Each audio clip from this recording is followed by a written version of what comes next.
Hello friends, welcome to our fifth and last video this week as we look at quick and easy tips in Excel. In today's video, I'll be showing you how you can fill in blank cells using Excel. My name is Mercy Consolata Kello. Let's get started. So the first option is manually doing it. So if you have blank cells and you want to fill it in, you can just use Ctrl+C to copy, and then you go ahead to highlight the cells where you want your data values to be filled in, and then you use Ctrl+V to paste the values, and that's it. The other option is to use what we call a fill handle. Now in Excel, once a value is highlighted like this in this rectangle, at the bottom right corner you have a squared kind of object. So that is what we're calling the fill handle. And once you bring your cursor here, you have to wait for it to turn into like a plus sign, and then you double click and it automatically fills in the values. You can do the same here.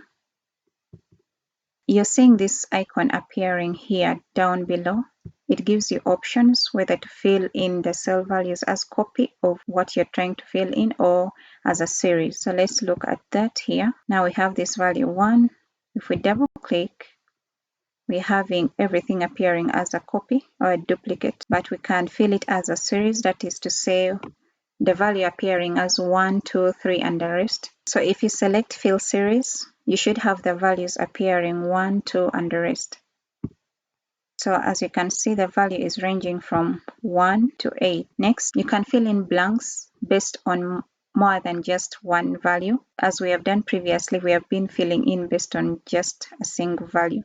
However, you can do the same for more than just one value. So here we have two values.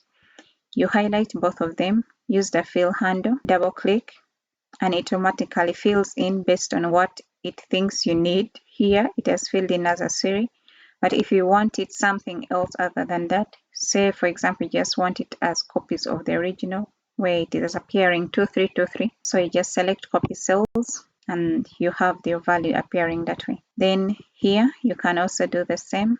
You select both of these, use the fill handle, double click, and it is filled. Now, as a point to note, all the options I've showed you here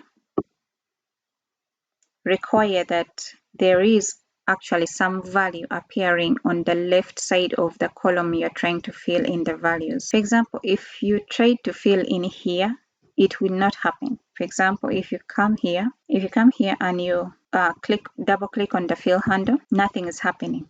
I am trying to double click it, nothing is happening. That is the challenge, because this column here is vacant compared to if we had it this way, where there is some value appearing on the left hand side. Now, in a situation where you're faced with this, you use the very first option I gave you, the manual fill, where you just use Ctrl+C, Ctrl+V to fill in your values. That is way easier. So in this video, I've showed you how you can go ahead to fill in blank cells in Excel. If you've enjoyed the content of the video, please give it a thumbs up, share with your friends, and subscribe to the channel so that you're updated on new videos as they're released. Thank you and happy learning.